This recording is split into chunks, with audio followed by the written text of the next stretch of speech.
बचने वाले का। अब की बार आया वोट पहाड़ के नीचे, जाएगा नहीं बच के, जाएगा क्या?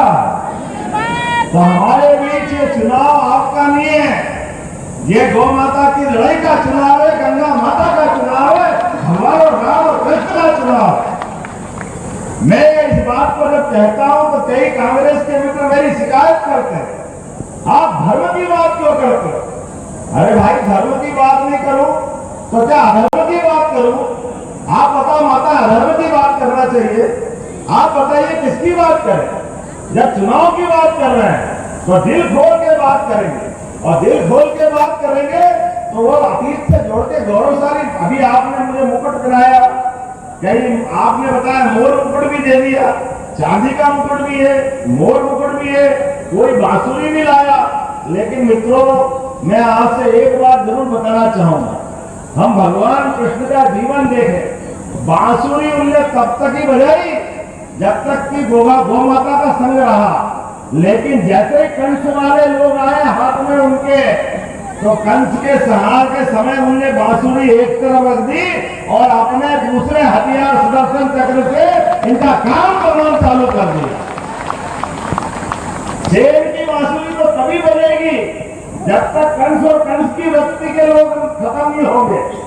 कंस वाले लोग उनके मुकाम में जाएंगे, और ये भाजपा के लोग कीचड़ में कमल ऐसे ही नहीं खिलाते हैं। हमारे लिए ये सौभाग्य की बात है, हम सब जिनको मानते हैं जरा उनके अतीत को देखें, भगवान राम को देखें, जिनने जीवन में सदैव संघर्ष किया, अलग अलग प्रकार की उनकी परीक्षाएं हुई, लेकिन उन्होंने धर्म का मार्ग नहीं छोड़ा।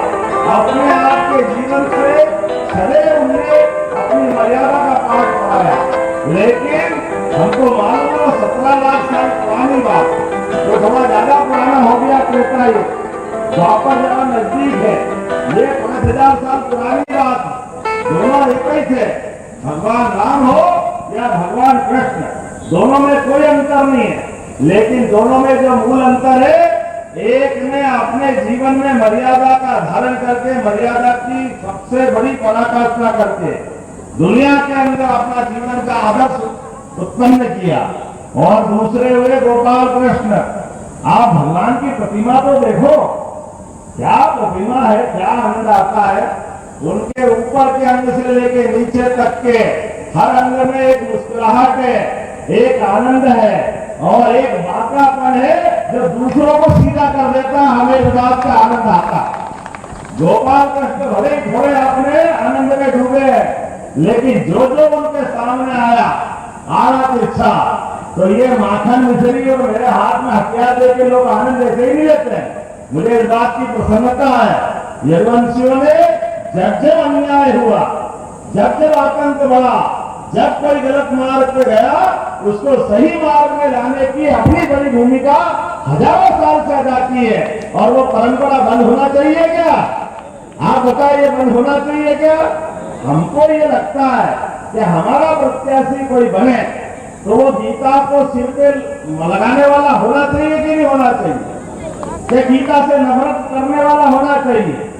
आप बताइए, भगवान कृष्ण ने उनके जीवन के कितने अलग अलग पाठ से हम सबको सीख दी। हमारे तो आराध्य है ही, लेकिन वो पूरे देश के आराध्य भी है। पूरे देश के अंदर भी जब जब भी गलत काम हुआ, जब जब अन्याय हुआ, वो सदैव हाथ में खड़े होकर के और साथ में खड़े होकर उन्होंने हमेशा धर्म की जय की। मुझे इस बात का और आनंद है, आपको इतनी बड़ी संख्या में हो। माननीय मोदी जी ने ऐसे ही नहीं कहा सबका साथ सबका विकास, उन्होंने डंके की चोट कहा सबका साथ सबका विकास, सबका विश्वास सबका प्रयास। तो उज्जैन जैसी जगह, छोटे से स्थान पर बहुत थोड़ी सी संख्या में भी आपके जैसे इस परिवार के बच्चे को उठा करके सीधे 8.5 करोड़ का प्रदेश का पूरा मुख्यमंत्री का काम हाथ में दिया है। ये नरेंद्र मोदी जी की विशेषता हो सकती है, ये भारतीय जनता पार्टी की विशेषता होती है। ये सबको साथ सबका विकास, लेकिन सब दूसरे सामने है, वो कहते तो सबका है लेकिन करते अपने परिवार का ही।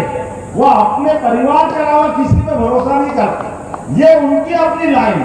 और बोलते क्या क्या है, कल एक बहन जी इंटरव्यू ले रही आज तक। और वो इंटरव्यू में क्या कह रही, बहुत अच्छी बात कह रही, उनके भाई साहब चुनाव लड़ रहे हैं, पहले अमेठी बर्बाद कर दिए, रायबरेली की तरफ बढ़े, क्या रायबरेली से लड़ेंगे? बताओ आप, चुनाव कभी हार जीत होती रहती है, लेकिन हार से इतना डर कि ऐसे भागे। लोग कहते हैं कि वो तो केरल के आगे समुद्र आ गया था तो वायनाड से लड़े, ये तो अरब में जाके लड़ते, उनको तो जगह ही नहीं मिल रही, वो कहां तक भाग रहे। और वापस आने का मौका आया तो अमेठी में स्मृति ईरानी जी के साथ मैं भी मौजूद था।